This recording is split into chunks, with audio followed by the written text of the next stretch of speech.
How many times have we been asked why throughout our life? Why this school? Why this major? Why this company? Why this role? And how often do we give answers that are situational or surface level?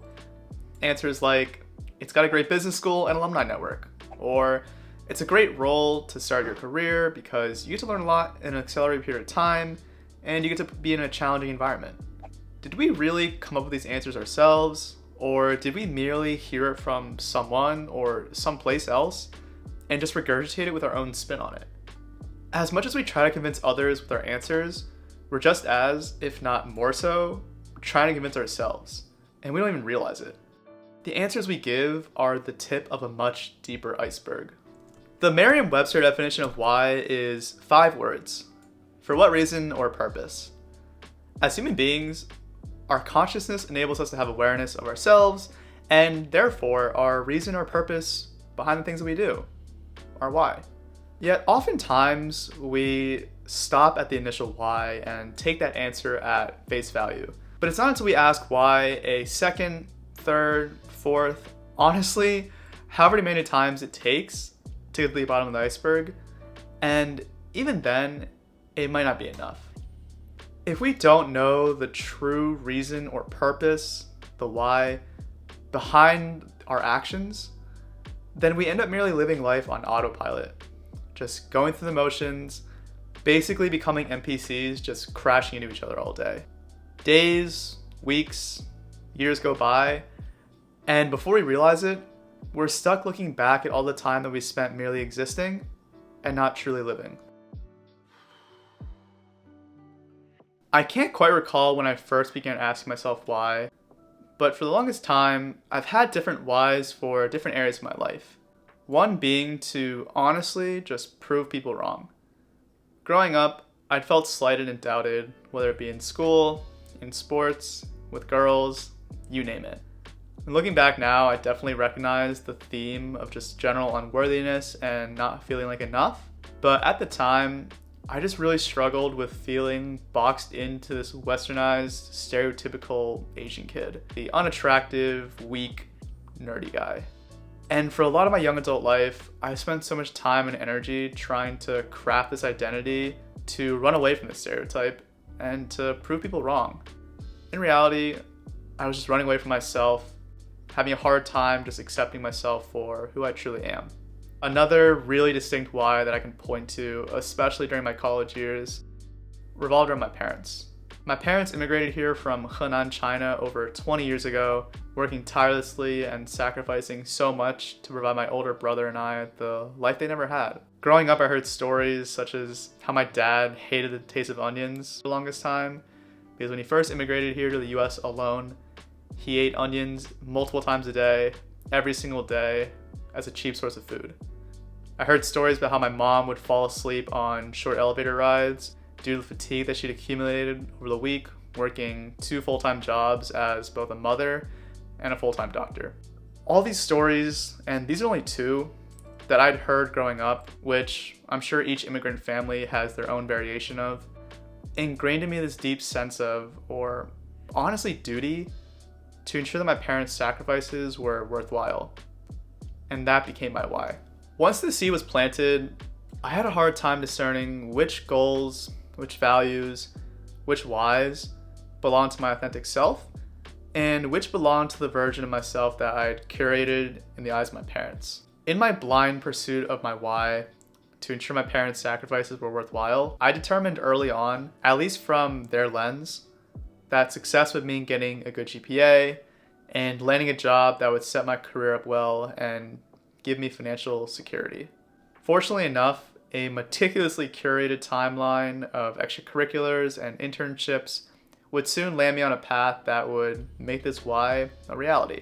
The summer going into my senior year of college, I remember getting the call after my internship had ended saying that I'd received my return offer. I remember running down the stairs and excitedly sharing the news with my parents. Quick hugs and I'm proud of yous were exchanged, which my Asian and immigrant kids out there, y'all know how much you gotta cherish those because they are a rare form of currency. But after the proverbial confetti had settled, I remember just going upstairs and feeling like something was off. The joy that I'd felt initially was fleeting. It left as quickly as it came. To finally achieve my why after 4 years, you'd think that I would be happier, but I wasn't. And this feeling sat with me as I went into my senior year, totally unprepared for what was to come. I went into senior year thinking that I had it all figured out. Career, social life, who I was, but I couldn't be further from the truth. The past 15 months or so, I've been on this ongoing journey to deeply understand myself in a way that I never have before. To embrace all the parts that make me who I am. The parts that enabled me to make some amazing relationships while I was in school, and the parts that also kept me up and anxious at night. And it all started by asking the simple question, why? Why would my mind spiral? Why would I put myself down and blame myself for perceived shortcomings? Why were things the way they were? And it was during these times, these low points in my life, that I turned to my most trusted confidants and advisors, Google and Reddit. I fell down rabbit holes of consuming information on human behavior, psychology, attachment issues, you name it, all the while journaling and reflecting endlessly as I sifted through and resurfaced memories that I'd repressed a long time ago. And it was during this process of unpacking my familial trauma, anxiety, and self-esteem issues that I'd started to finally understand myself for who I am. Not only that, and I didn't recognize this at the time, but I was finally starting the process of loving myself and forgiving myself for just being me. Over time, I began to see myself, see others, and just see life differently overall. Everything felt more beautiful and full. And it's this radical change that led me to start questioning everything I ever knew about myself and about life. And it all started by just asking why. And by asking why, I've been able to define and live a more meaningful and fulfilling life, which has allowed me to be intentional with the activities I engage in, the people I spend time with, and honestly, the things I choose to give a fuck about. And let me tell you, life has never felt so clear. Additionally, I've realized that it's perfectly normal and expected that your why might change over time. I myself realized that my why of wanting to make my parents' sacrifices worthwhile turned out to actually be a goal and not really a why. A goal being something that is achievable and measurable with an endpoint in sight, whereas a why doesn't really fit that. And while goals are a perfectly fine means of giving yourself some direction in life, they can't fully take the place of an overarching why. Because when you reach your goal, similarly to how I felt when I received my return offer, what's left? Another goal? Who knows? And while I wish there was a perfectly laid out 5-step plan to figuring out your why, I've realized that ultimately, you just have to experience and navigate life, continue to figure yourself out, and to just keep asking why over and over again. That's where I'm at today. My why in life, my why for starting this channel. It's taken me 22 years and some change to figure out, which if you think about it, it took us about a year to come up with a COVID vaccine, so maybe that says more about me than anything. But in all seriousness, I truly believe that my purpose, my why in life, is to connect with and understand others so that I can help them become the best version of themselves so that they can go forth and live their own version of a meaningful and fulfilling life. Through my own journey and experiences, some of which I've mentioned in this video, I've been able to define and live a more meaningful and fulfilling life. One that has enabled me to just realize how beautiful life can be when you understand what truly matters to you. It's my hope that through this channel, I can not only share my journey and some of the things that I've learned that have helped get me to where and who I am today, but to also initiate some conversations that you may not typically have, whether it be with friends, family, or even yourself. And these conversations are so crucial to, figuring out your why and to building that self-awareness. Ultimately, I definitely don't have the answers to everything, but what I can say is that I'm going to continue to ask myself why, to better understand myself, and to live a life that is meaningful and fulfilling to me. Hopefully in the process, I can inspire some of you to do the same. So just like we started this video, let's end by asking why. Here's a few good questions and prompts to frame your thinking from Dr. Julie Smith's book, Why Has Somebody Told Me This Before?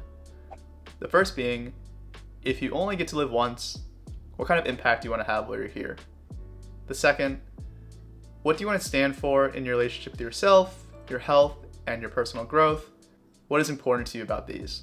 And lastly, what kind of person do you want to be for the people in your life? How do you want to interact with them? How do you want to contribute to their lives? This is without a doubt the most vulnerable thing I've ever done publicly, especially putting it on the internet.